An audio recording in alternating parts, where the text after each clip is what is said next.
अस्सलाम वालेकुम नाज़रीन, मेरान टीवी न्यूज़ में आओ या सारा सुमरो आइन बुलेटिन में अस संगत साथ दींदी फराशा। सब खां पहिरीं हिक नज़र हेडलाइन ते।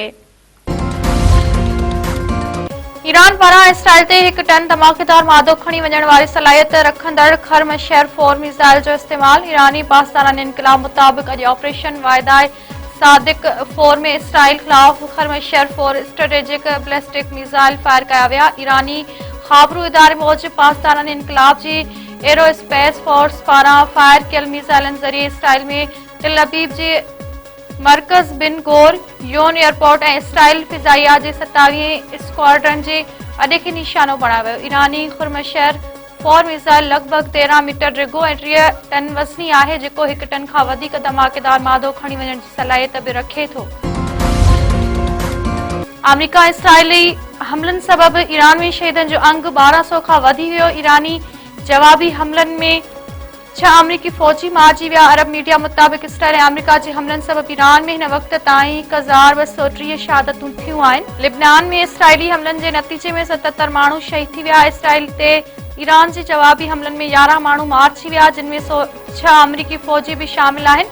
अरब मीडिया मूजिब ईरान पारां मुत्तहदा अरब इमारात में हमलनि सबबि 3 ॼणा ऐं बहरीन में मिसाइल फायर करण सबबि सनअती इलाइक़े अंदरि बाहि लॻी वई। 1 ॼणो मारिजी वियो। कुवैत में ईरानी हमले सबबि 2 फौजनि समेत 4 ॼणा मारिजी विया। ओमान बंदरगाह ते टैंकर ते प्रोजेक्टाइल हमले में 1 ॼणो मारिजी वियो। वज़ीर आज़म शहबाज शरीफ चयो आहे त अरब मुल्कनि में पाकिस्तानी सिफारतखाना पाकिस्तानी शहरनि खे सहूलियतूं फराहम करण लाइ हर वक़्तु मुतहरिक रहनि। ईरान मां पाकिस्तानियुनि जी वापसी लाइ दोस्त मुल्क आज़रबाईजान जी मदद जा थोराइता आहियूं। वज़ीर आज़म जी सदारत हेठि ईरान मां पाकिस्तानियुनि जी वापसी ऐं अरब मुल्कनि में तरसियल पाकिस्तानियुनि जे हवाले सां इजलास। ईरान मां पाकिस्तानियुनि जी वापसी बाबति मौजूदा सूरतहाल ते ब्रीफिंग। वज़ीर आज़म खे ॿुधायो वियो त ईरान मां पाकिस्तानी शहरी बाहिफ़ाज़त वतन वापसि पहुची रहिया आहिनि। आज़रबाईजान में पाकिस्तानी सिफारतखानो पूरी तरह मुतहरिक आहे। चीन पारां टियाकड़े इलाइक़े विच ओभर में पंहिंजो ख़ासि नुमाइंदो मोकिलण जो ऐलान। चीनी परॾेही वज़ीर वांग यी जो सऊदी अरब ऐं इमाराती परॾेही वज़ीरनि सां टेलीफोनिक ते राबितो। चीनी परॾेही वज़ीर चयो आहे त तकरारनि में आम माण्हुनि जी तहफ़्फ़ुज़ जी हद खे पार न करणु घुर्जे ऐं न ई तवानाई ऐं शहरनि ते हमलो कयो वञे। 1000 इराकी कुर्दनि पारां ईरान ख़िलाफ़ ज़मीनी हमला शुरू। कुर्दनि सरहद पार करे ईरानी इलाइक़े में दाख़िल। न्यूयॉर्क टाइम्स जो चवणु आहे त अमरीकी CIA कुर्दनि खे हथियार फराहम कया आहिनि। ईरानी न्यूज़ एजेंसी कुर्द विढ़ाकनि जी ईरान जी सरहदनि सूबनि में दाख़िल थियण जी ख़बरुनि जी तरदीद करे छॾी आहे। सेनेट नेब तरमीमी बिल 2026 मंज़ूर करे वरितो। अपोज़िशन जो एहतिजाज। सेनेटर अब्दुल कादिर पारां पेश कयल तरमीमी बिल जी अपोज़िशन पारां मुख़ालिफ़त बिल जूं कापियूं फाड़ियूं वयूं। मुख़ालिफ़ धुर जे एहतिजाज ऐं गोड़ बावजूद तरमीमी बिल अक्सरियत राय सां मंज़ूर। सेनेटर अली ज़फ़र चयो आहे त कानून साज़ी ईअं नाहे थींदी। कानून खे बिलडोज़ कयो वियो। हुकूमत जेको कुझु करे रही आहे उहो उन जे फ़ाइदे में नाहे। नेब कानून में तरमीम PTI बहानी लाइ कई पई वञे।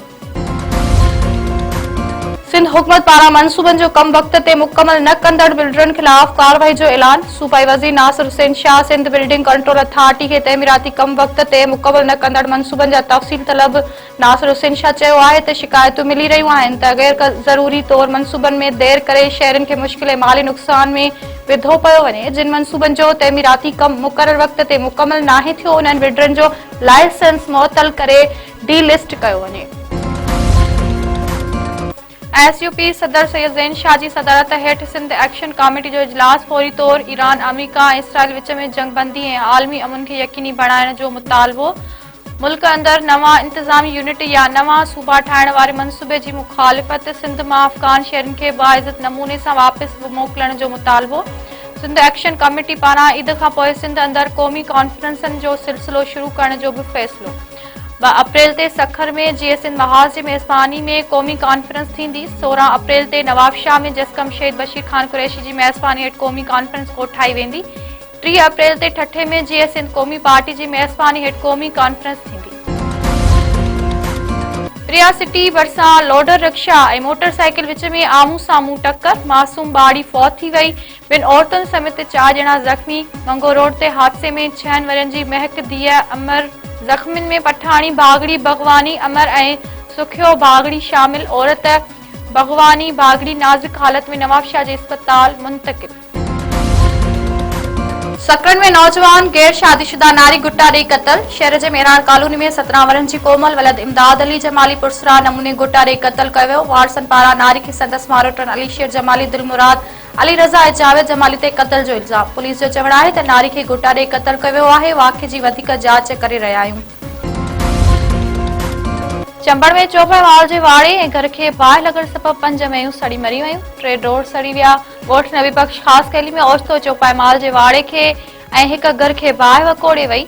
बाहि लॻण सबबि ॻोठाणी मोला बख़्श ख़ासि कैली जूं 5 मेंहियूं सड़ी वयूं। घर में पियल हंध बिस्तरा ऐं ॿियो सामान बि सड़ी रख। मुतासिरनि जो चवणु आहे त बर वक़्तु इतलाह ॾियण बावजूद फायर ब्रिगेड अमलो न पहुतो, जंहिं सबबि वधीक नुक़सानु थियो आहे।